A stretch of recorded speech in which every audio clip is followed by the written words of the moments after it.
Welcome back to the AHA podcast. I'm your host, Anastasia. And I'm your host, Hannah. And today's episode, we are going to dive into a movie that no one's really talking about. Well, maybe some people are talking about, but I don't see it a lot around me that people are talking about it, besides me and you. Um, and that movie is The Sound of Freedom, which I went to go see last night. And holy shit, was that a tearjerker? Those kids deserve Oscars, every single one of them, because I literally couldn't do it at a certain point. I was like, I feel a little sick. Like honestly, a little sick to my stomach, and I was like, I don't like this feeling. Also, a weird ass thing. A couple fucking families brought kids to see this movie, and I was little. I'm not talking about like teenagers. I'm talking about like kids that like can't speak and are like, bah, bah, bah. Yeah, those kids that age. And I was like, what the fuck? I'm like, did y'all walk into the wrong movie theater? I was like, why are you bringing your young child to see this movie? They probably won't retain it very well, but I was like, that's a little weird to me.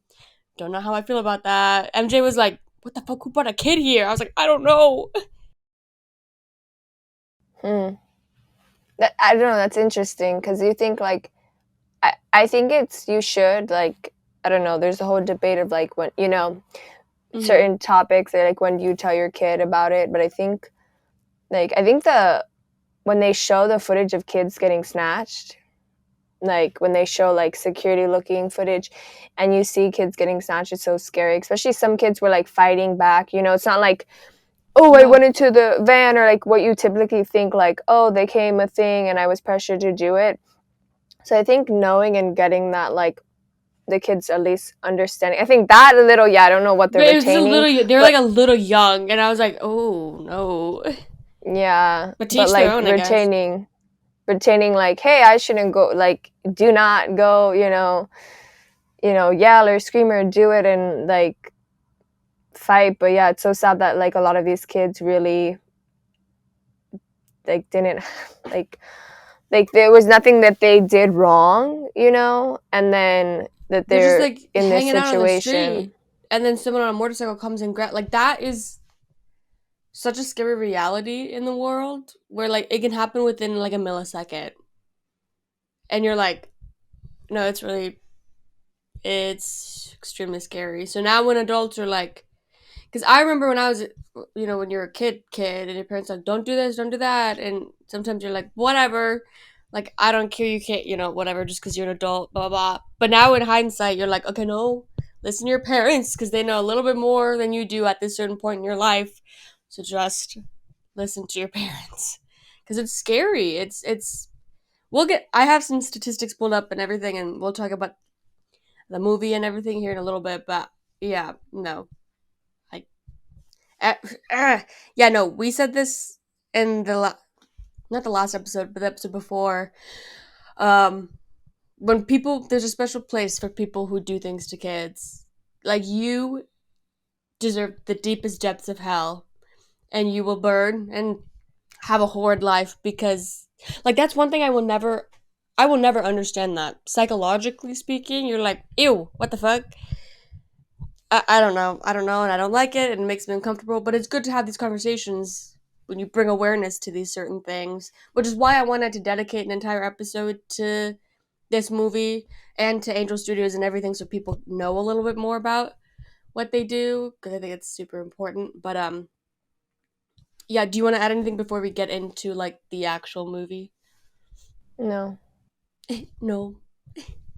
So, if you haven't seen the trailer and know what this movie's about, it's about um now I don't remember their names, so I just remember Tim. I don't remember what his last name is. It's the I guess the main character, the guy that we follow throughout the entire film, and he works with Homeland Security. I think he's not like he doesn't work with FBI or anything. I think it's Homeland Security. Mm-hmm. Um, and he basically like is the one that catches the pedophiles and the nasty motherfuckers.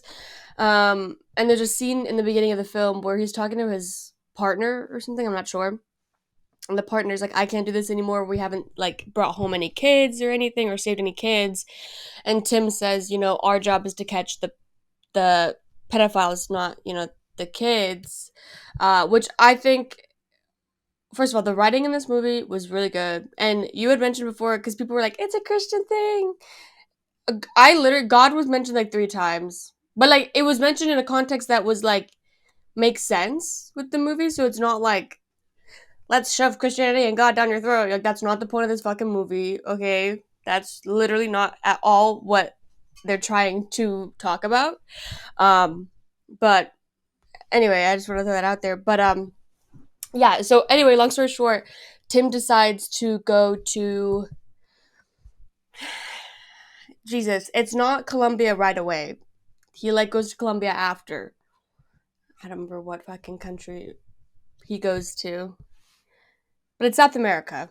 I don't remember where, because he like saves the little brother from that nasty piece of But he shit. catches him at the border. He catches him at the border Mm-hmm. in Mexico. That's where he first goes, is the border. Yes, thank you. Um, and so he saves the little brother, and the little brother gives him this necklace that says some shit. I forget what it was. Um, but Says a anyway, the little scripture. is it really? Girl, I don't know. I didn't see. All I remember was them talking about like, oh, this is my name in Spanish, and then he gave me a Yes, thing. I was but like, I don't because understand. his name is Timothy, right? And then there's in the Bible there's a book of Timothy. So that's why it like works so well that like, yeah, Timoteo, yeah. Thank you for that. I didn't And know then that. his thing. I don't remember what exact like verse it is, but yeah, it's like a chapter and a verse from Timothy. So yeah. Makes a lot more sense now. Thank you so much. Um, I have a necklace that has your name on it. no, but let me tell you something. I was so confused about that because I had no idea. I was like, wait, I'm so confused. How the fuck do they have that necklace? Now that makes sense. I probably should have educated myself a little bit before I went and saw it. Um, but that makes sense. Anyway, That's he saves what? no, I was just gonna say you just gotta go to church and then you're fine. I'm But a the okay. Thank you Timothy. so much. I'm okay here, not knowing a single thing. Wait, but you didn't ask. You weren't like, "Hey, fam, what's what?" Were they also confused? What was their thoughts about the necklace? Or you didn't ask? They didn't bring it up at the. I was the only one confused. 'Cause I was like, wait, what? I think MJ probably knew because my dad She's probably. I white. don't know. My dad probably wouldn't because we have it's different Orthodox and everything. So Yes. my dad probably was like, okay, but no, I just was confused. Well, But let him that's. know.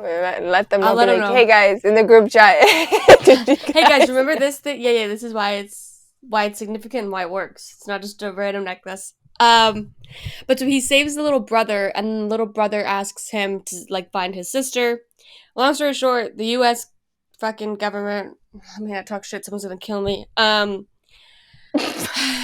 The U.S. government, Homeland Security was like, you can't do that. We can't like go to like Colombia and rescue these kids. Blah blah. That's not what we do. Yada yada yada. Whatever. Tim was like, fuck that shit. So he essentially quits his job and goes to Colombia and everything and like finds these other people that like help him. He's got like some officers and everything and some other people that you're like, interesting.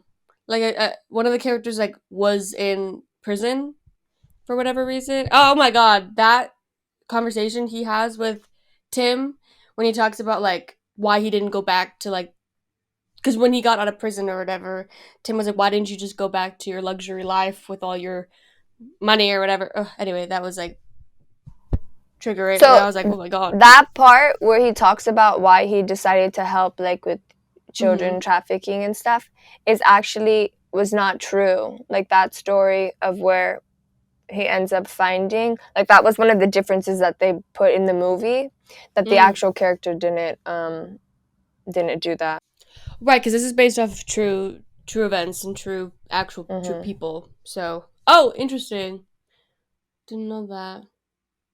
Yeah, That's but fucked up. I think it kind of helped a little bit more also because the man who we're referencing is was basically like a gangster, a big mobster. You know, he knows all these connections, the background. So like, yeah, it's not because he still has those old connections, and oh, he went to prison, and the fact that he was the reason they went to him is because he has been buying children and then setting them free. So that's how he was doing it through his old like ways, and then realized like, oh my gosh, yeah, once he encountered one of them personally, um, a young woman who was lying about her age, and then realized like, oh my gosh, like, no, this should not be happening to anybody. What can I do? So it's interesting how everybody kind of has their own reasoning. Of course, big like for Tim, like he has like a lot of children, and then when he talks with his wife, and she's very encouraging of him to like, no, go, like imagine one of our beds empty, especially when he talks to the father who lost both of his children, and then once he's reunited with his son, like I'm still not going to be able to sleep because there's still my daughter's bed empty. How am I going to fight for this? And I like how they show with Tim when he has to kind of get in the mind of the pedophile to get the recently catched pedophile to help him figure out like how are these people coming in, getting these like helping the children to come and save them, that they show, just his eyes watching, and you see how the toll of it when he comes home of having to talk to this man who, is turned on and into children, and how that must sit with you when you come home and you see, all your beautiful kids, your beautiful family, and, that's not an easy job, to come home from, and then realizing like how many families it's impacting. So I thought, it, of course, it's a true story, and that's why I kind of like was even more like, had that urge to go find these kids and set them free and do what he can, because based on jurisdiction, yes, as a, we can't be like going into South America like, we're gonna go, like release all these kids. So it was nice that he did his full like, you know, Rambo James Bond, like I'm gonna go do my own thing, like, find justice for these kids. Yeah, it was really well that there was. I mean, there's that one line in it where he's talking about one. Forget the character's name. The character that they were gonna go to get like the island or whatever. Because long story short, they decide to like get an island and like pretend to like make like a sex hotel or some weird shit to get like all these like pedophiles and the people who run the big rings on the island. Because then they were like, yeah, we can get you kids, and it sounds so weird. Well, I don't like saying that.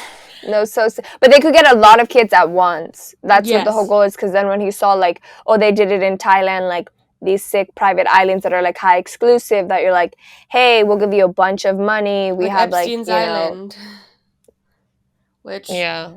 we need to talk about that. We'll talk about that later. Mm. But when anyway, so he's trying to get this like island, and the one guy he's trying to talk to is like really apprehensive about it now, since because he had said yes when he knew like the United States government was going to be behind it, but now that like Tim is just going to be Tim and like a couple other people here, that he was like a little apprehensive. But Tim says, and this line will stick with me for the rest of my life because holy shit, I mean it's true and it's sad and it's disgusting. He said, you can sell a bag of cocaine once, but a child at the age of 5, you can sell 5 to 10 times a day for 10 years. And he's like, imagine the money that comes from that. Oh my god, that lie! I literally was like, why can't we leave kids alone? Like, I don't.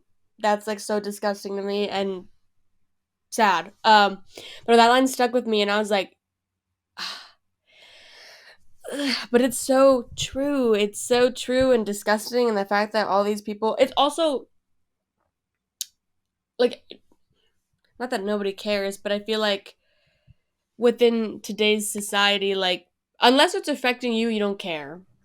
You know what I mean? Whether Mm-hmm. it be, I mean, that goes for anything, I think.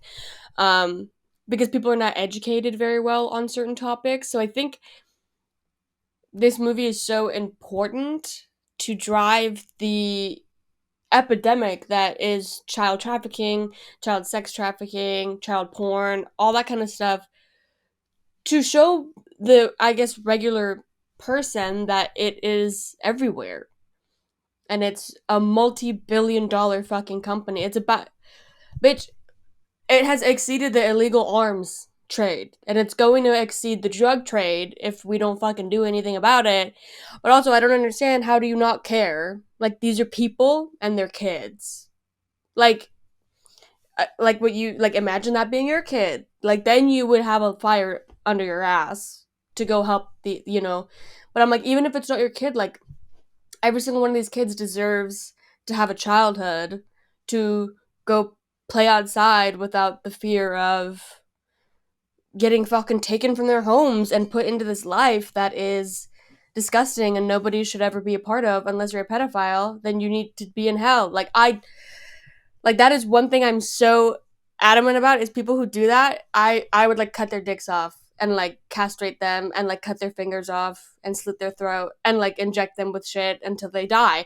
Like, I like, you deserve no rights at that point. If you're somebody who wakes up every morning and is totally okay with doing something like that, you deserve to die. Like, point blank. Like, you don't deserve to live anymore. You're disgusting, and that's it. But went on a little tangent. So I get really angry and very passionate about this topic because people don't seem to care enough about it. And I'm like, okay, you do realize, like, I have a statistic pulled up. Let me actually look it up.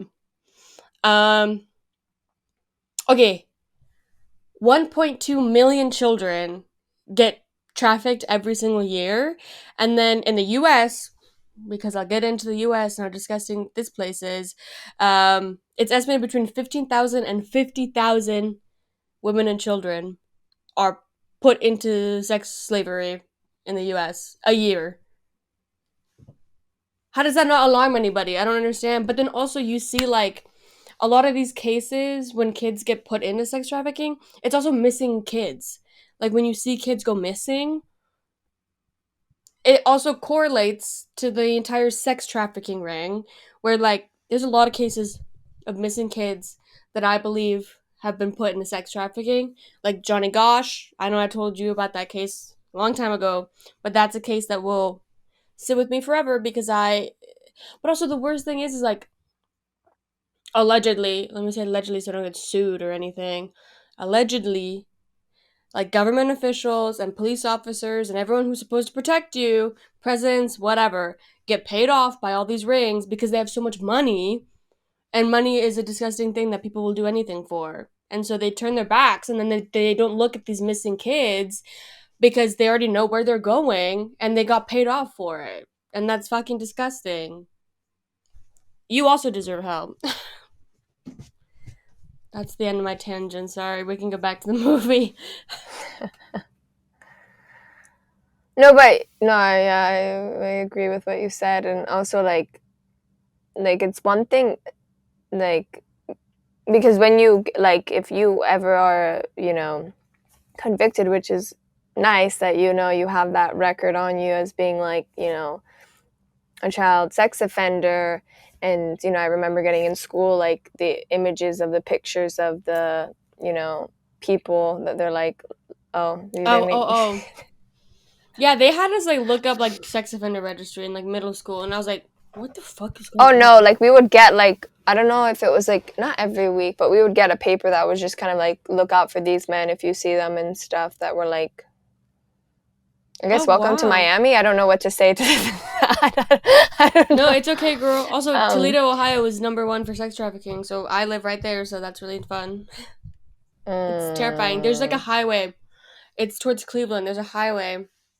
It's called like Industrial City or Industrial Highway or something, and everyone is always like, do not go anywhere near there. Like, if you have car troubles, fucking keep driving and go somewhere else because you will get taken if you're there. So yeah, I was like, oh my god, that's terrifying. Sorry, continue. Yeah. yeah. Like, what the, like, yeah, it's, yeah, the fucking, why do we need to be selling people? Like, what the fuck? Like, But it makes money. That's a disgusting yeah. thing. Yeah, it's so sick. And then the people who, yeah, help it, yes, deserve a place. But it's like, I was going to say, I don't want to get like too personal, but I've seen like people, like, where you're like, oh no, like they need help. Like, obviously something's not right, with you. Like, oh, like you can try and like take them and rehabilitate them, and maybe they won't think like that. But like knowing somebody who was guilty as fuck, and then seeing him come back and people being like, eh, da, da, da, and then seeing him interact with kid, it was like, I don't think that man ever changed. Like, it's like, I noticed from that, as being a young person who was like a young teenager, like, and also I think people should know, like, hey, that person was like, yes, you're trying to start a new life, but like, what if they did something, right? Like, to your child, and then nobody fucking told you. Like, hey, right? Like in this movie, the fact that it's so sad that the dad is like, oh, his daughter can sing really good, and like, oh my gosh, like help him, even though it was red flag that they were like, yeah, you don't need to be here, come back at 7. But then the fact that you're like, oh, I don't see any other parents here, okay, which is like, I'm glad there's laws now in place, like, even making movies and different shit, like child labor laws are like, hey, that's not right, you need to have your child, parent with you. But then it was definitely like sketch when she's like, oh, I spotted you singing, right? Like taking advantage of somebody who's like has a gift and being like, oh, I'm gonna help you make your dreams come true. And then that was fucking putting you in a shipping crate and selling you around to like fucking men across South America. Is like, okay, that's not what I had in mind when, you came scouting me for my talents, for my Which singing. also, that is another tactic that they use, is they will pretend to be scouts for entertainment, which is terrifying because that shit is real. And I think my dad was getting flashbacks because like that, not that I'm saying that these places were like sex child rings, but like when I was younger, like people would, be like, "Oh my gosh, here's a pamphlet, here's da da da." So and as a kid, you're like, "Oh my god, yeah," but then your parents like, don't know if I trust that. But so yeah, no, that's how the movie opens. Is where like Hannah had mentioned, there's this lady, who's like just really nice. So, like she looks the part and basically is like scouts the little girl and the brother and is like, oh, talking to the dad like, we have like open auditions, which that made me so sick when they're like taking pictures of the kids and then she like put And I'm lipstick buttoning on your the little little girl. shirt. I was like, I was like, my stomach hurts. Like my stomach hurt a couple of times during the movie, but that's good though.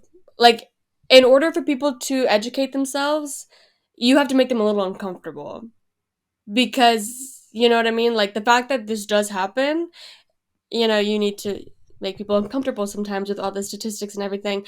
But yeah, I know that. Yeah, then they like cut to like kids actually getting taken on like actual security cameras, which I didn't know was gonna be there, and I was like, it took me a second to realize what I was looking at, and I was like, oh my god, that's like so scary, and the fact that it happened so fast, it happened so fucking fast, and there was the one lady that was like sleeping on the ground, and the guy fucking took her newborn baby, and like walked away, Yeah. and then oh god, in the beginning of the movie when Tim was somewhere in someone's house, I think in Peto's house, I don't even know, but he like went into his basement or his attic or some shit, and he has all these fucking folders. And the one folder that he picked up was like 0 to 6 months. Oh! And I was like, that makes me want to cry.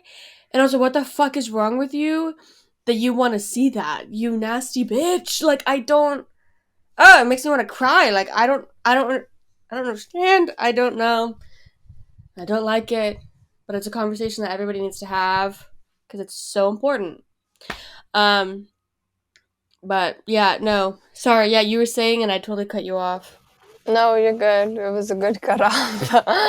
I did forgot it was 0 to 6 months, bro. I didn't even fucking process that, so I mean to reprocess it now in my head and throw up. Sorry. Um,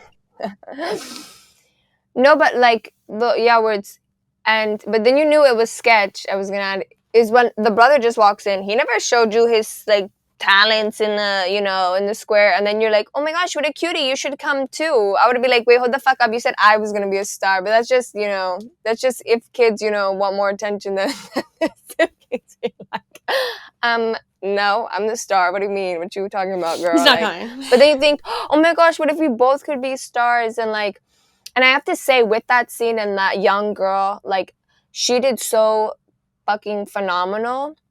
And I have to say, because sometimes, again, Angel Studio is not a big budget, you know, even though they did acquire the rights, they did make it through 20th Century Fox, this movie.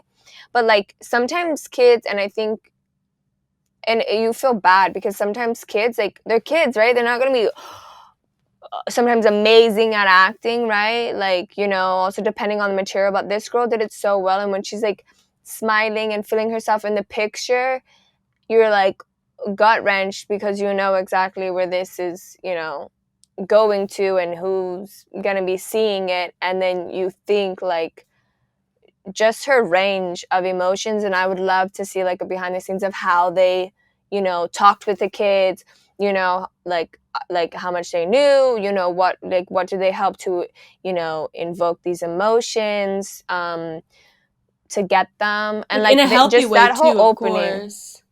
Oh Because my gosh, yeah. because But even like, MJ asked me, she's like, how the fuck do these kids like not, you know, how do they not know that it's not real in a sense? And I was like, MJ, I'm like, I know a little bit about what it's like to work with kids on, but with like this heavy material, I'm not sure. I'm like, there's probably like a woman or somebody on set who works with the kids. I'm like, I don't know. I would love to see behind the oh, scenes. yeah, they must have had like therapists, parents, people talking about it, you know, discussing, hey, you know, hey, right now we're scared, you know, Ugh. like, you know, knowing I mean, reading the script too of the kid, you know, like, hey, coming and addressing it. But, and then it, in a way, like having it be a brother and a sister, seeing the brother and be like, I Ugh. need you to save, like, oh, you save kids, like I need you to get my sister. And that's really what takes, I found it interesting, all the like different missions that they went on, because like the ultimate goal in this was this girl to catch her. And then they found out that like, oh, we think, like mentioned, like the island, okay, we can get everyone and then they can see if the girl's there. And then when they're like looking and then you find out like, nope, like nope, the girl's not here. But then it was nice for them to catch the other kids that we started with that through that talent scout, like that little boy. And then when that When that sick nasty like guy was ass, like, that's my boy, and then you're like, and you're like, I want to put a no. bullet through your head so bad. Like, Like, and I can only imagine that, like, because going undercover is one thing, right? But then going undercover and being like, I don't want you to touch any of these kids more, but I have but to it's also play like it like I have to I'm into pretend like I'm kids. you. Like I Mm-hmm. like I could not imagine the mental toll that takes on you because you're like, no, because you're I'm here to save these kids and make sure none of you nasty pieces of shit does anything to these kids. So when you see one of those motherfuckers take a kid and try to be like by themselves with the kid, you're like, I God bless, first of all, because I don't think I could ever do that. I think if I saw that, I would break and like beat the shit out. Like the power you have to be like, you know, relax and we'll get him eventually. I would just get too angry and like go and like try to save that little kid. Oh, I will say, however, to make a little funny joke because it's getting a little too serious. There was a scene where they're on the island, okay, and Tim has his shirt open, and I was like, "Sir, button that shirt because I can see your wire." I was like, Oh, really? yeah.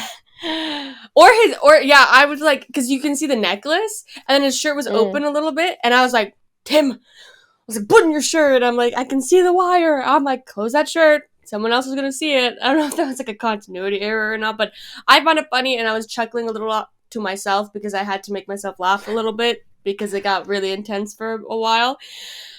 But I don't know if that was like a mistake or not. But I was like, these people gonna see that wire and they're gonna because then I started panicking and I was like, No, oh I was no. panicking because they're gonna be like, well, who would have caught us? You guys did it. So I liked that he was So smart to they tell. handcuffed also all of them. Yeah, the police. No, no, no. To put him on the side, to take him like The main ugly I don't even man, remember these kids' Pitbull names. Yeah, man, whatever the the main fuck. main guy, like take him to the side, so then it looked like, oh, was he in on it, and everybody else was grouped, and then so then it didn't look like, oh, hey, we're talking or whatever. So, and I found it interesting. I like that they played the real footage at the end during The actual like raid after of the the movie to island and then see how it everything, was to yeah. be like, oh shit. And then also like how well they casted pretty good to like looks and stuff. Like, and the fact that the girl who was the talent scout was like a miss, like universe, like, pageant person, and then she was starting like got into the ring of this where you're like, bitch, what the, like, But that desperate for money. sometimes, and I don't know about the case with that woman, particularly with this instance, but the majority of the time, like when you see like women like trafficking kids and like getting kids to trust them, it's typically like the little girls that like have grown up in these rings now that are now older, and so the men and the pimps or whatever you want to call them like kind of force them to like find other kids, because typically kids will be more um comfortable around women instead of men. um so they'll have like the little girls that grew up now in this entire world to do the same thing to other kids, which I can't even imagine what the fuck that would make you go through. But I don't know, like I said, with the instance with the lady with this story, I don't know Yeah. if she was that or not, or if she was. Also, another thing that I really fucking hate is child pageants. This is where a lot of this shit stems from. Like, what the fuck? I will never understand like child pageantry. Like, you're telling me you're gonna put an 8-year-old little girl in makeup in like a swimsuit and parade on stage of in front of all these people that you probably don't do background checks on, bitch. How the fuck do you think? Like, I don't understand that entire mentality of like how that's okay. Who even said that was okay? Probably men, bitch, because or women. I don't know. Let me not. But also the fact that like child pageantry has been so normalized, and you can correct me if Well, I'm toddlers and wrong. tiaras. I mean, Yes. we Mm-hmm. have shows about it where people enjoy like seeing the craziness and how psycho people get into it, and Like I don't that just feeds into all of this other stuff. It becomes like a domino effect. So if you normalize child pageantry, whether that be on TV with shows like Toddlers and Tiaras, or I don't know, do they still do like staged child pageantry yeah, somewhere, I'm pretty anywhere, sure. probably? Um, I mean, they still have Miss Teen like USA and stuff. So I mean, like they have, okay, what the yeah. fuck? That's disgusting. Like I don't. But then you have people come and like sit and like watch all this stuff as like an audience member with these pageants. You're basically feeding into that pedophilia, because why are you parading kids like that? Like I don't understand. Okay, yeah, when you grow up and you're like 20 whatever and you want to run for Miss America, whatever the fuck, that also I don't like, but that's another topic for another day. um like when they're old enough to make those decisions themselves and they're adults and they're not fucking kids, why are you forcing them to do that stuff? That's like disgusting. I will never understand that. I don't know. And then I just think of the John Benet People. Ramsey case, and I don't like it. No, I will say, however, the writing of this movie was done very, very well. It like the pacing of it. Hmm. It was not too slow and it wasn't too fast. Because sometimes I feel like when a movie has a topic so kind of intense as what this movie's topic was, I feel like sometimes you get scared of like not putting enough like facts into it, or you don't want to like throw your audience into it too fast, because then you could lose your audience, you know. But also there were a lot of moments in the movie where I thought it was going too slow. I will say, however, this movie has branched on a lot of topics within one like big main scope. Because like what I had mentioned before with like police and everything being like paid off, uh they also show it in the movie a little bit when the officer that's helping Tim and the other guy, where he says like, okay, this is rebel territory, I don't go past the river. So even the police officers are like, no, we're not going past a certain point, which I think is crazy, and a lot of people don't realize that is that that does happen. Like there are groups within other countries and other places that hold more power than the police do, which is a little fucking scary because you think, police are supposed to help you, but if these past couple years have showed you anything, is that some police officers don't fucking care about you, which sucks because then you do have police officers or even like FBI agents or detectives or anything that actually do go into that field to help people. Um, but sometimes it just gets really overshadowed by the handful that are there for the power dynamic, for the money, for this and that, whatever. So it kind of sucks, but like, yeah, it does show you that sometimes the people who are there to protect you don't have all the power you think they do, where they're just groups that hold more power than police and they pay the police off or they threaten the police because these groups don't care about killing police officers. Like they've kind of surpassed that mentality where they're like, we will do literally anything. So it's kind of scary. But yeah, no, it's scary. But when Tim went onto that island, not island, where were they? They were in the mountains. Like when they went into the jungle. Thank you. That was the word I was looking for. Thank you so much. Not island, jungle. Which, first of all, that shit looked so beautiful. Like all the greenery, and I know, look, I know what was going on, and there was not great, but like just visually, it looked really nice, and I was like, oh, to film on location like that would be so much fun. Um, but no, when Tim like went into that like little village in the jungle, I was so tense for the last like 20 minutes of that movie because I was like, oh my god, someone's gonna find out, someone's gonna do something. Oh my god, I will say, however, thank you for not showing anything because some movies will Oh yeah. like show things and you're like, I don't want to see that. Like, you can just close the window and then I can infer what happens and we don't need to see it. But when, now I don't know the man's name, I don't know what the fuck his name is, but the leader of the people that were in the jungle, the Yeah, the scorpion, rebels. Yeah, the rebel leader. Yeah, oh yeah, him, yeah. him, because he has a scorpion tattoo and they called him the scorpion. When they were like around the fire and he was like, I'm gonna go check out. I can't even say it because it makes me uncomfortable. Ew! Yeah, but when he goes to like check on the little girl, and Tim was like under the bed, which I was like, how did you not see him?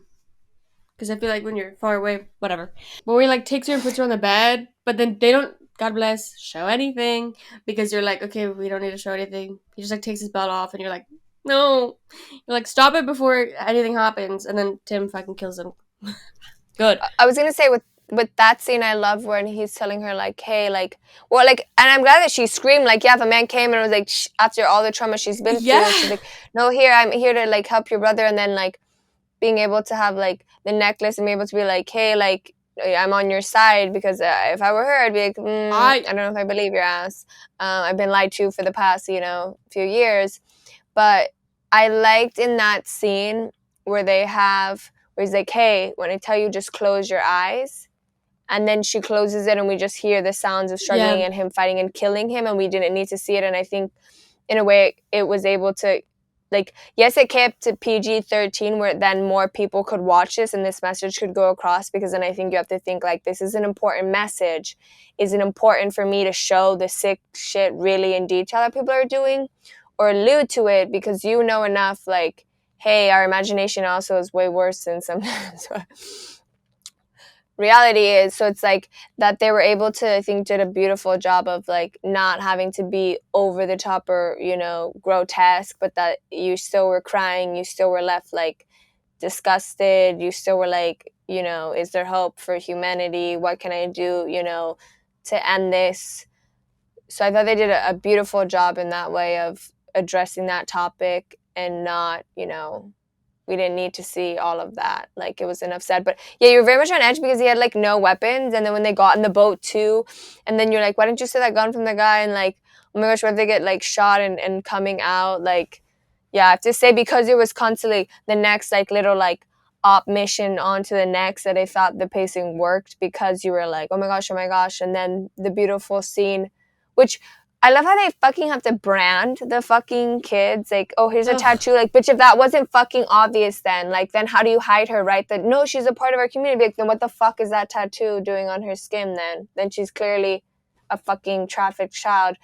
Like, to be able to spot that first and then be like, and then he finally found her. And I have to say, the actor who played Tim, he's known for playing Jesus Christ in the most, famous Jesus Christ movie, Passion of the Christ, rated R, and the actual guy, Tim, wanted him to play him, even though they don't really look alike if you saw, because he's like, that performance will always stay with me. I mean, look at that man's eyes. It made sense why he played Jesus, because his beautiful, like, blue eyes, like, you like, I don't know, something about them makes you feel at ease and, like, like, they're empathetic and, like, so yeah, he did a really good, like, job playing him and being able to, balance, his, family, fighting for these kids, going after them. But yeah, and then when he's eating the little, like, hamburger with the kid too, with the like, it's like, oh hi, do you want to eat? Yeah, and then you're like, oh my gosh, these poor fucking kids. Bitch, if I was their dad, I would never leave them. I would, like, never leave their fucking sight ever again No. Mm-mm. in my I would have life. a leash, one for each, and it's attached to me, and then that's it. Nobody goes anywhere without each other at all. Um, I don't know if you had anything. I wanted to go into the title of the movie, Yeah. because I know I just stressed it because I didn't want to spoil it. But now that we're in, like, spoiler territory now, of I this review mean, of this movie, I mean, I knew they were gonna end the shot. I like the full circle shot. I love that when it's, like, beating, like, with her flip flops. but also, did you Mm-hmm. notice? You probably did. In the beginning shot, she's faced one way, and then now at the end, she was faced the other way. I don't know if that was like Oh intentional or shit! No, I not, didn't catch but that. so she Probably, was yeah. yeah, so she was faced like this way in the beginning of the movie, and the camera was coming this way. But then at the end, she was faced the total opposite way, which I don't know if that was like meant to mean something, but I just caught on to that. And of course, the end shot was darker than the beginning, but anyway, didn't know. I just wanted to let you know that. I don't know if it means anything, like I said, but I thought it was No, probably. I pretty mean, obviously cool. it's intentional, but then it's like, but then us, you can be like, oh my gosh, is that her, It like, means this is and like that, a reflection and then almost, looking back, looking forward, have less hope because you're not looking towards, like, the future because you're like, yeah. what the fuck, life is rough. Like, because I always enjoy that of, like, oh wow, like, oh, I can leave it up. And I liked where they, you know, where she's, like, beating on it, and then even hearing the kids, like, and then you kind of hear, like, I always think of CinemaSins whenever they say the title of the movie. It's like, roll I know, roll credits. credits. But when he was like, and then when all the kids are, like, laughing and doing the little like, music thing, and then they're like, oh, what is that? It's like, that's the sound of freedom. And then being able to have the girl and the dad got her, like, the little drum of, like, hey, like, I'm gonna encourage your dreams, but not obviously the way I fucking did before of letting you go with that talent scout, but, like, her playing it, like, that was very, yeah, I thought that was a beautiful, like, name of the movie. And then the message even, like it pounded it more, like, oh my gosh, wow, like, that's what you want. Like, what is this, what does freedom sound like, what is, freedom look like, and that it was, like, encompassed that, and it was a good little, yeah. And however the little drumming, it, like, gets with you too, it invokes your emotions as well. Yeah, no, I But thought it yeah. was very well done, and like, I mean, when you do think about like, but also we're talking about like children who are getting trafficked, and so like, I don't know, like the sound of kids like laughing and having fun and playing, and of course that it makes sense for that to be the sound of freedom for children who have been trafficked, where now they can go back to what hopefully go back to like being a kid and like having fun and playing games and laughing, because when you get sucked into that world, it's not what it is at all. It's the total fucking opposite, and it's so sad. So yeah, no, I was trying to figure out what the sound of freedom was gonna be, like why they named it that way, and then he name dropped it, and I was like, Yeah, then you're like, oh oh, shit. But I love, like, that's had to go again to the young actress, like, even the way she sung, at the end was a lot different, and even I felt like that you could tell she has been through shit. The way she was singing that song, and I was like, yeah, damn. I was like, Yeah, that little girl and all of those young actors deserve so much. Ugh, like I hope. I would I would love for her, like that young actress, to get some nods. Like I think of like was it Brooklyn Prince? Yeah, like the Florida Project. Like Jacob Tremblay. Like I Hmm. hope that because this movie, people think, oh, The Sound of Freedom. That sounds like a conservative. That like you know they watch it and they people have like there's been main like Vanity Fair like who've like wrote articles like reviews of The Sound of Freedom, but like I would hope that they would not let those great performances be dismissed based on like the But movie also, it's in, which I hate when they do that. like when you think about what the reason we're getting a little personal, the reason I got into filmmaking and why I want to do this is to tell stories that people are uncomfortable to hear, that people don't talk about, people aren't educated on, because I think that is the beauty of this industry. And I think and I, the actor that played Tim at the end of the movie, there's like a special message, which was so beautiful. And he basically talks about like the storyteller is like the most powerful person, which I think is totally accurate. And I think everybody involved in this movie deserves so much praise. But I think what I was saying was like within this industry, within this art form that we've chosen to be a part of, this is the one place we're able to talk about things that you probably couldn't talk about in any like day-to-day conversation, for example. And I think we are in a community that it hopefully you should be in a community that lets you talk about those topics, that lets you have the freedom to explore those topics and get people thinking, because although I do think film and TV can be a great form of escapism and like fun and entertaining, and of course, but I think the other flip side of that coin is that it gets you thinking. And I think that's what this movie does really, really well. Is that, I mean, there were some moments of comedy sprinkled in here and there, which I think is really important, especially when you talk about really hard topics. You don't want to be like sad the entire time, and so it's a nice balance. But I think like it's important to share these stories, and I'm very happy. I think they've surpassed like 100 million in the box office. Let me double check that. I think it was 100. Yeah, they reached 100 million in the box office. That was like 3 days Oh, ago, nice. which is really good because it's also an independent movie. And I'm not trying to compare the movie to all like Barbie and Oppenheimer, but whatever. I'm not trying to do that. But the fact that this movie has come out around the same time as these big blockbuster films, and it is getting all this recognition, like the turnout in the movie theater last night was made me very happy and made me very hopeful. Because as someone who wants to do independent movies on topics that people probably don't know about, uh, it's really encouraging to see people come out and show up for this movie and show up for these creatives and also show up for these kids, which is the most important thing, is to make sure that people understand what is going on in the world to these poor kids that have no say in it. So I don't know, a long spiel about like independent movies are incredible and sometimes better than mainstream movies. I will say that, because sometimes mainstream movies and mainstream like production companies just want to get like a certain number of movies out. So sometimes the writing gets sacrificed a little bit, whereas an independent movie sometimes is written a lot better and has a better story. But that's just my personal opinion.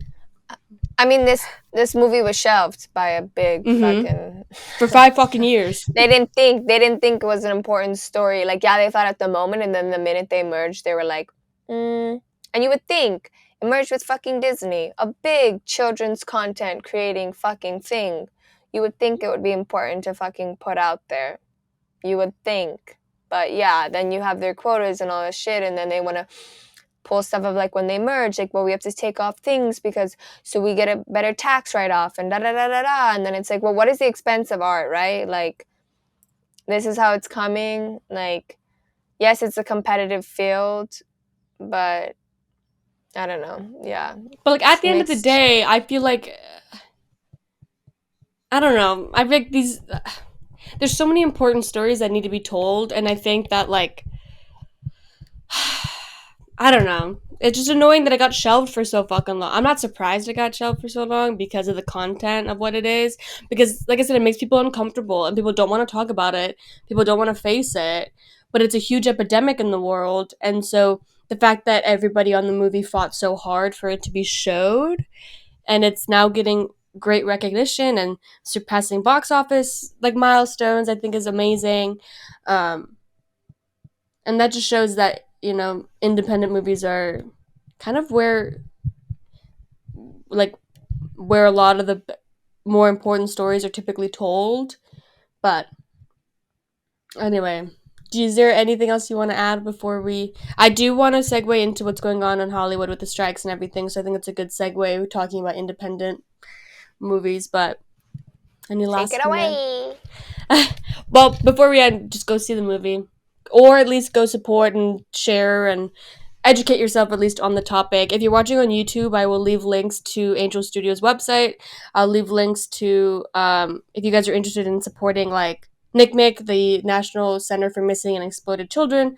I'll leave them down there. I'll leave a couple other links down there to support kids and everything. Go support the movie. Go support the artists, and don't forget about the kids because they're the most important topic. So anyway, now that we're done raving about this movie, I do want to touch a little bit on what is going on in Hollywood. I know last week we did an episode on Barbie and Oppenheimer, which was like the big thing that was going on the internet and all that stuff. But I think it's also incredibly important for us to talk about what's going on in Hollywood since Hannah, you and I want to be in this industry and want to do this. But for those of you who don't know, the WGA, which is the Writers Guild of America, has gone on strike. They've been on strike for 90 days now. I'm trying to remember how long they striked in May. May, correct? Was it I want to May? say almost 90 because I remember seeing something that was like 74, like the Yeah, other or thing. in So it's May, or gonna. um, but they've basically gone on strike, and then SAG-AFTRA has also joined the strike, um, which is great because writers and actors have not been on strike in Hollywood since like 60 years ago.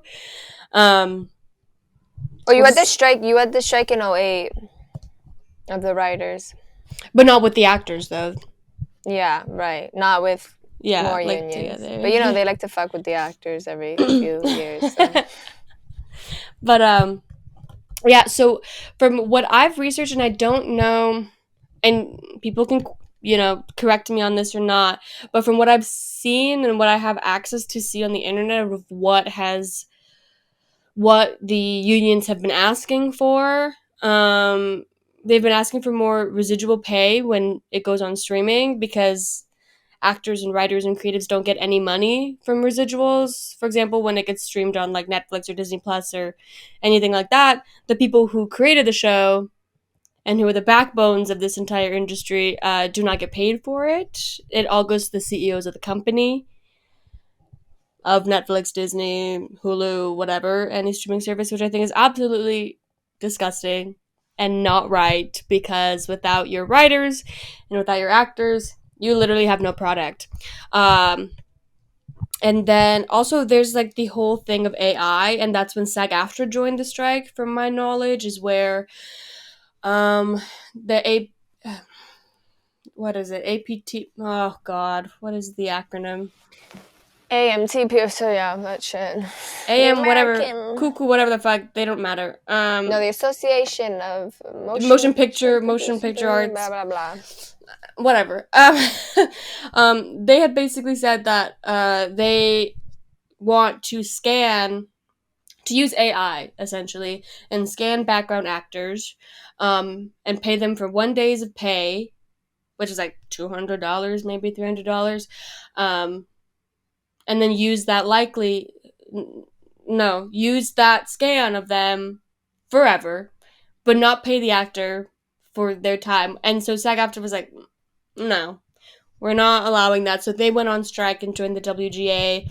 There's other things that they're fighting for as well, but I don't have access to everything, and I've also been keeping an eye on the SAG-AFTRA site and the WGA website to see if any things have changed.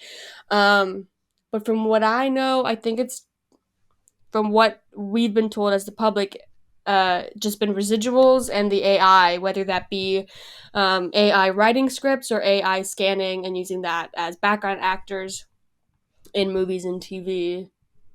Because it's funny, I came on here and talked about the Jonas Awful episode of Mm, Black Mirror, and that's like literally what they're trying to do is let me drop my phone.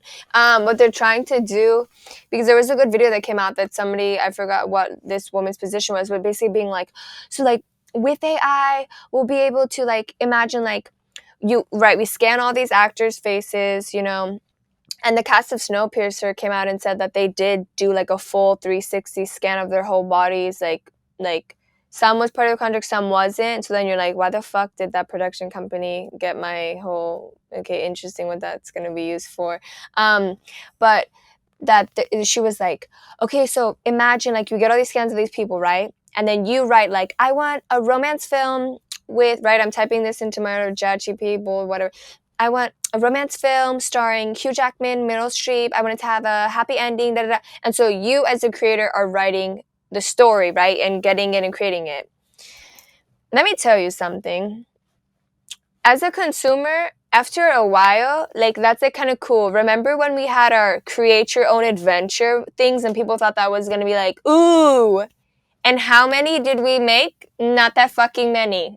Because after a while, I didn't give a fuck where the characters were going. I got burnt out. So you think like, wow. But I would be interested in it as a filmmaker to be like, ooh, do this story, that story. But as a regular day person who just wants to kind of just come home and turn on something I know is going to be good or my favorite comfort show, if I have to be starting to do all the work and being like, I want this and that, da, da, da, da, like it's going to be cool. It's going to be a fad for, you know, a hot minute. But then after that, and then after that, what are you going to do? What are you going to do then? Are you going to go back and start making regular movies? Or like, what the fuck? but it's also like the whole debate of it all is like, bitch, if I'm giving AI the if you're gonna just trust AI to write all these scripts and write all this shit, you know how fucking like copy and paste that shit's gonna be? Like you're not gonna get like human beings have gone through so much in their lives and like can write emotion in a certain way that AI fucking can't. So like but also the thing I don't understand is like if these big companies want to use AI, you do realize you're gonna have to hire people to do the AI thing for you. So if you're trying to do this whole thing for like budget cuts or whatever and not pay people, okay, then bitch, your fucking product is gonna be mediocre and not good, and then you're gonna be like, oh shit, we made a mistake, and then all of us writers and everyone are gonna be like, fuck you, we've made our own thing. What because they also want to with the writers strike as well is because with AI they want to have AI in smaller writers rooms. So then it also makes it harder because I remember seeing some lady being like, "No offense, as a starting off writer, now I have less of a chance to get into that room to write because they're going to keep it." And then also with I mean, it's easier as like knowing people do it. Like, right, I create an algorithm, boom, boom, boom, create it, and then you just like I type in and it does it. But then the AI is basing off all of the information on the internet, all the writing. So what happens after they've went through every piece of writing that's out there that they can get to when nothing new is being created, right? To get like, ooh, something new or whatever. Now they're just they're cutting from what's ever out there now currently to come. There's no new, ideas or new ways that we can take it. So, and then of course it kind of got upsetting because well, the DGA was able to come with terms and they were able to meet. They didn't have to go on strike. But people have been standing with the WGA, and now it's really like, now that SAG-AFTRA, they weren't able to come with agreements. They're like, yep, we're striking. Um, I'll say this first, is because we know the famous people, right? You don't know the random ass people that this really affects, the larger percentage. That people are coming, like I love to read my comments and just see what people are saying. People is when they're like, "What Mandy Moore talking about getting like 1 pennies for This Is Us," da, da, da, da, da. And then they're like, "Yes, because no offense, Deadline or Vanity Fair. You know who they want to interview? They want to interview the people you know the names of because that is clickbait. That is how they get more views. Because you're like, oh, I know Mandy Moore. What does she have to say on this? Oh, I know this actor. I know Tom Hanks. What does he have to say on it?" They're not interviewing the smaller people who are like, "Hey, bitch, I cannot meet my quota to get health insurance from this fucking union. I am not making enough." Like, there was this one lady who did good. It was like, so you think, right, like, if I'm a guest star, right, on a few, like 4 shows, I I love may not her. even meet. She's like, I'm probably not going to meet my quota for fucking, health insurance. 25,000 in health So it's, insurance. so people get annoyed of like, why are these actors why are they complaining? Da, da, da. And it's like, bitch, because they have to be the voice of the smaller people that you don't know. If you were to watch the people, right? If we got interviews of the people who are like, "Hi, I'm thinking," so that's the nice thing about social media is these smaller, lesser known people are coming out and voicing of like, "Hey, this is how this is affecting me. I have struggled to get it," or the actors who have finally made it big time, who are talking about the beginnings of their struggles when they got their SAG-AFTRA card, how long it took, to get health insurance, how long it took to be able to like, make it do it. And then fucking Bob Iger and all these motherfucking people had to come out. And that was a big thing a few weeks back where it was like, oh, it's like, because it was upsetting. It was right before SAG-AFTRA went on strike that they were like, oh, we're gonna burn out the writers, like, Until and they then I love how lose their homes Universal, and cut the trees. yeah, lose their homes, trim their trees, and all this shit. And then even though it's like nobody trims a tree like that, so that just looked fucking Also, let me tell you definitely, something. Let me tell definitely. you something. They went again. They might get sued. Let me tell you because they Uh went huh. against like tree law or some shit, and so they cut it like illegally. So hopefully they get sued. Yeah, which would be funny is there since like, wow, you could have used that money to pay the fucking rent. Like, so dumb. And especially when they're talking to you like, the CEO, how much millions you make, and then Sean Gunn, James Gunn's brother, when he came off, like talking about like, he was like, but you guys make millions in your bonuses. You don't need a fucking bonus, right? Like, that's just something you're lucky. You don't really, sometimes some jobs, yes, you're like, okay, if I add in my bonus, I'll get this. But do you really need $4 million in bonus, bitch? Also, Bob Iger Like, do makes you like really need that? 76,000 something, $76,000 a fucking day. What the fuck do? You don't do jack shit at all, bitch. You sit on your ass and you get money put in your fucking bank, while everybody else who actually makes your product, who does the fucking shit, gets dirt, gets nothing. So you piece of shit, without the writers and actors, bitch, you have nothing. So fuck you. No, and it's upsetting with like, because Bob Iger, because he came back, he retired as CEO, right? But then he was a good CEO for Disney. People liked him, and then with that one fucking statement, he fucking ruined his whole reputation. Everyone's like, "Fuck you, man! Like, really, you're gonna talk?" And I understand, and I like a lot of the actors have been saying, like, no offense, this has been a long time coming. Mm-hmm. Because it's true. When streaming was introduced, fuck you, Netflix. No, I'm just kidding. When streaming was introduced, and that whole world, I I mean, mean, yeah. that's how it fucked to change the whole landscape I of mean, with television. streaming and everything, yeah, no, it's fucked everything up. It's fucked all that pay up. And the contracts never caught up with That's what we're doing because it is hard. It's like when COVID hit, right? And then it was like, how do you make money, right? When my movie, like, for instance, like Black Widow went and it was like, oh, I'm not really getting paid from the streams. It's like, how do you, revenue, how do you base that off of like, hey, how many views, how much money am I getting from that? But it's like, no offense, Disney was the only motherfucker who is charging you $30 to watch their fucking movie within the first 3 months when they put it on there. So it's like, bitch, you were making more money because you weren't releasing it in box office, that you could have been like, hey, we're charging these people more fucking money. From that money, we can then give you, your residuals or any type of bullshit. So it's like, and as the consumer, we're going to be forced to fucking also pay more too anyway. So I don't know why you guys are complaining. You fucking people like, because guess what? You'll just go, we're upping your fucking streaming thing. So that's how we'll pay for it. And then we'll be as people like, well, fucking shit. Either I forgot to cancel it and I'm not paying a monthly subscription. So it's like, I don't know what they're all complaining about because it's like you're not really going to be screwed over that much. So like, like, do fuck you really you. fucking need that extra 4 million, bitch. No, bitch, you don't need that. Also, what the fuck are you gonna do with that? Like, I don't understand. Like, you have so much money that you will probably not spend by the time you fucking die. Like, I don't, you have so much money Yeah. that giving Yeah. like 3% of what you fucking make to your writers and actors will be To cover like everybody. to literally That's the crazy everyone. thing. Literally, it The would cover, 3%.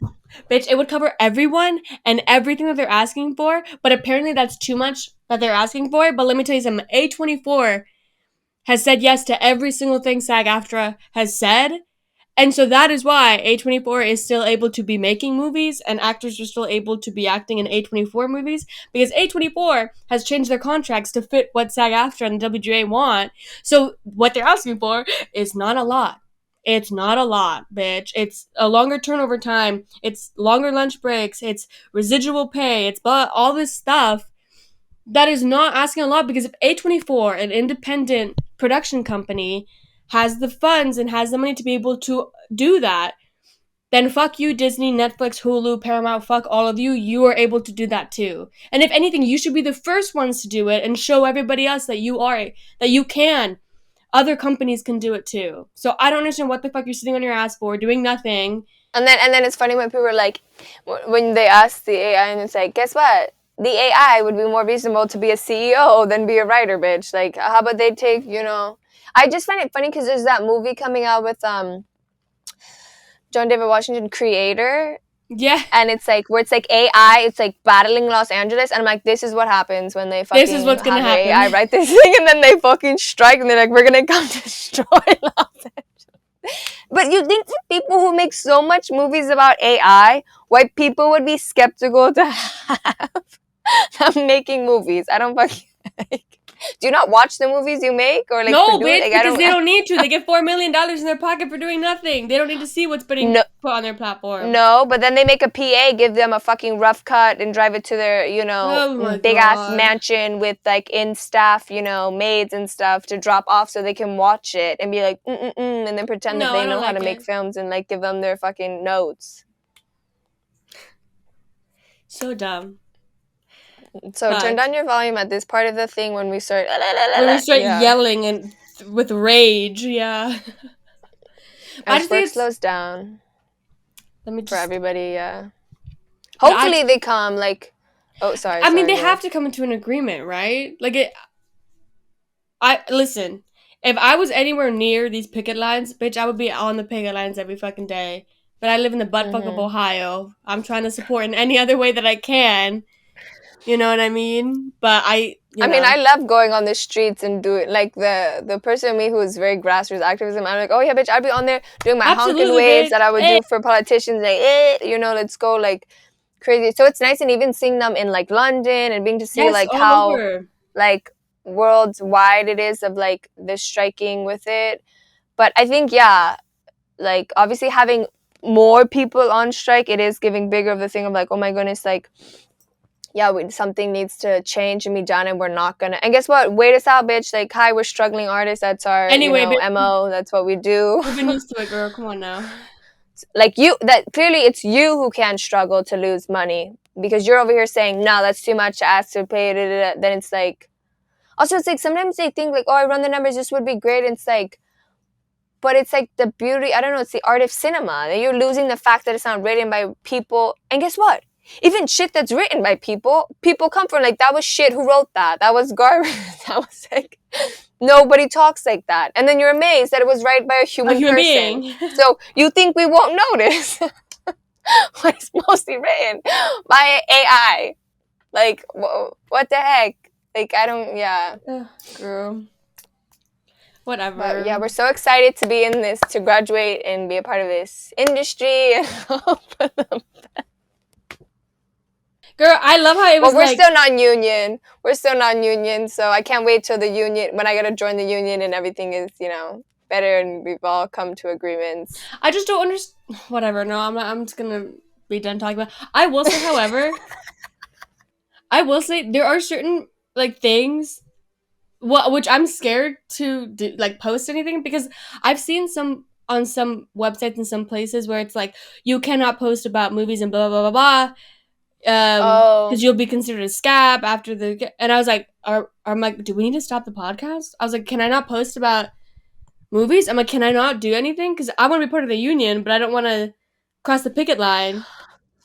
somebody posts, so this person who posts a lot of like interviews and stuff like that with like obviously like celebrity like press person, she was looking at it and she was like, oh yeah, I saw it was like Shine On Media's the account on YouTube, and she had posted because I hadn't really seen it until like she commented about like being like, oh yeah, I didn't know if I should like stop my videos because in a way it's like promotion, but it's like, no offense bitch, we don't get paid, so we're not getting paid to promote like fucking movies. So in a way, we're not That's really true. adding to the promotion because bitch, where's my money to be like, you should go see the Barbie movie. Yeah, here's a ad placement for it. Unfortunately, we're not at that level. But then I think, no offense, as a human being, I'm allowed to be like, go watch that movie, and people are even saying like, what we can do is go watch a fucking movie and say, Yeah. hey, we want movies. Look how much they're making. Imagine now that you've With come into yeah. agreement, how much you're gonna lose. Like, look how much you made.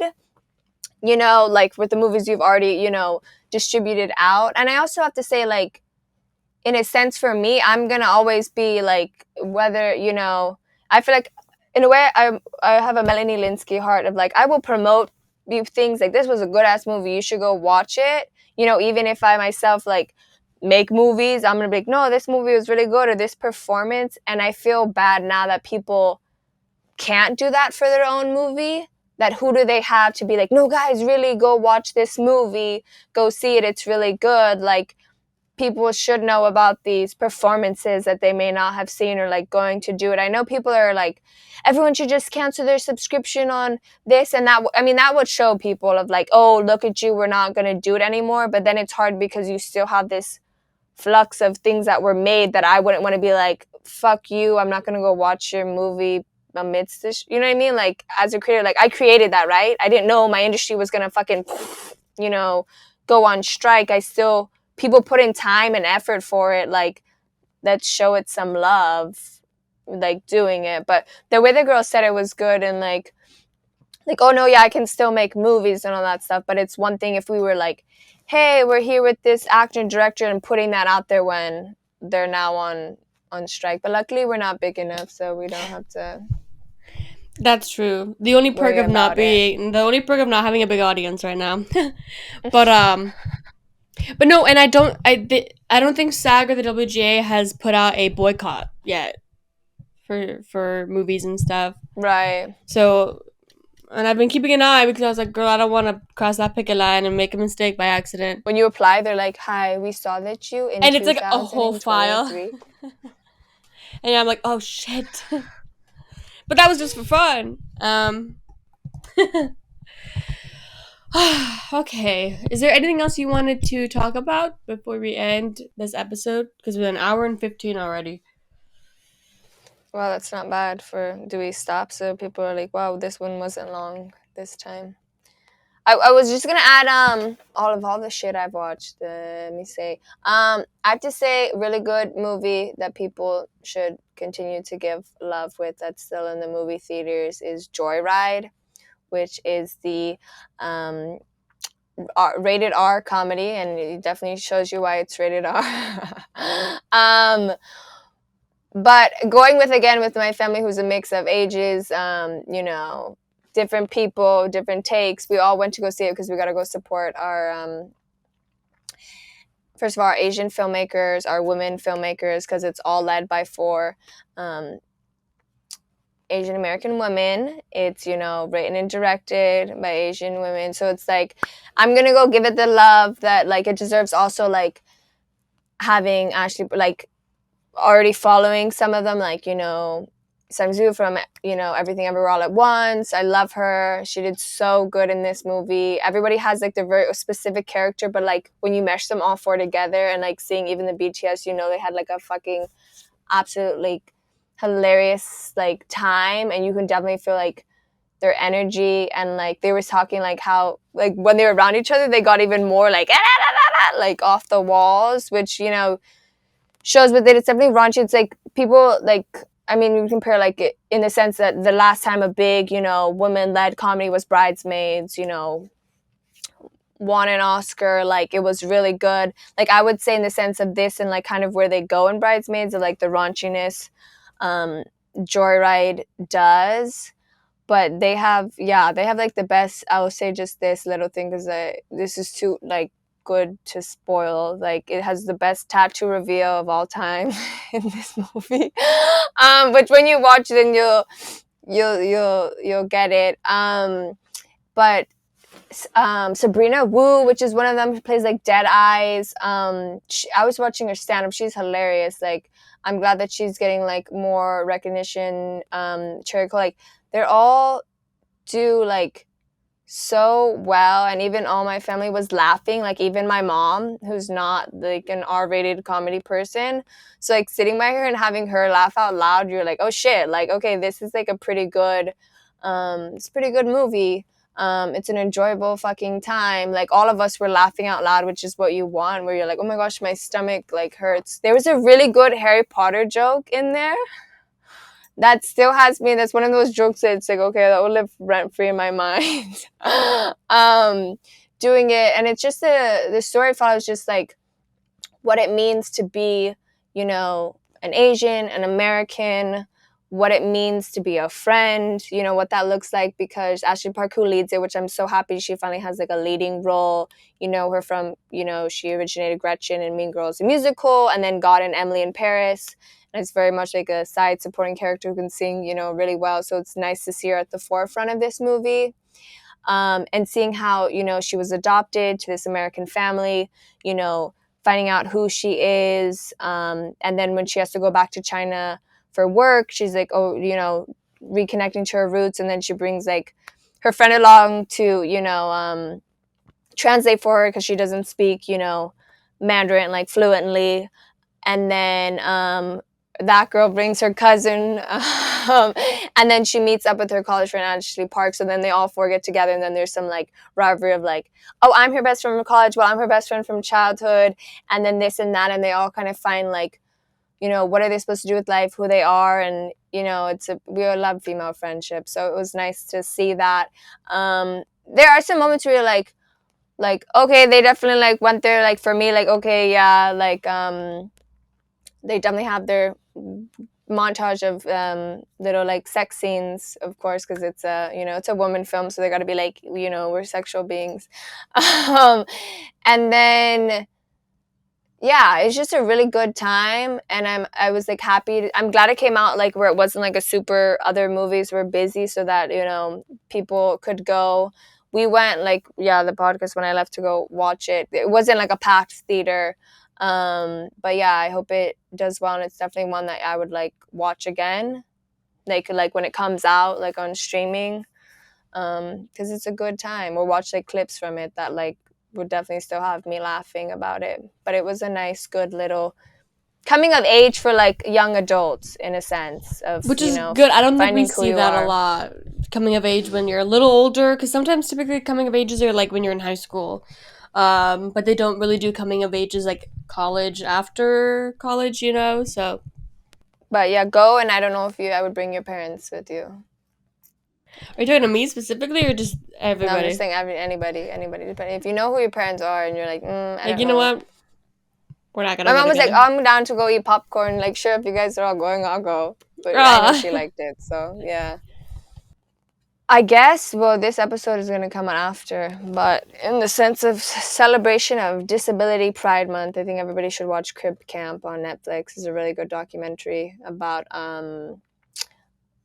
who led and what it took to um, get the American Disabilities Act, the ADA Act, what that meant, what it meant to really change it where it was more enforced, and where they made America more accessible, and the beauty of community and unity of people who are disabled, and what that's looked like in America, and what they did to rally together, and what they had to endure and overcome in order to, yeah, make the United States of America more accessible for people. So it's definitely a beautiful watch, and definitely very insightful. Um, for it, and you can watch it on Netflix. Crip Camp, Crimp, and then camp. You should know how to spell camp, so. CAMP. Yeah, I'll do. I was like, yeah, I'll do that. Shout out and yeah, and it's nice to see. You see like a little like where are they now, and some of them have passed, and then one of the main ladies passed away just a few months ago. Judy Human, who was a big advocate for the ADA for all disabled people. So yeah, I would give that because it's not a month that I mean, there's a lot of months that are like, this is this month, and nobody's really like celebrating it. So that's a way that you can celebrate it, is go watch that documentary. Awesome. Yeah, so we are going to end this episode here. I will leave links to Angel Studio, any way you can support the Sound of Freedom. Again, if you're watching on YouTube, it'll be in the linked in the description, as well as website for SAG-AFTRA and the WGA, so you can stay up to date with the strike that's going on. And then I'll also leave a link for Crypt Camp down in the description as well. So, yeah, that is going to be the end of today's episode. We hope you enjoyed, and we will catch you guys in the next one. Bye.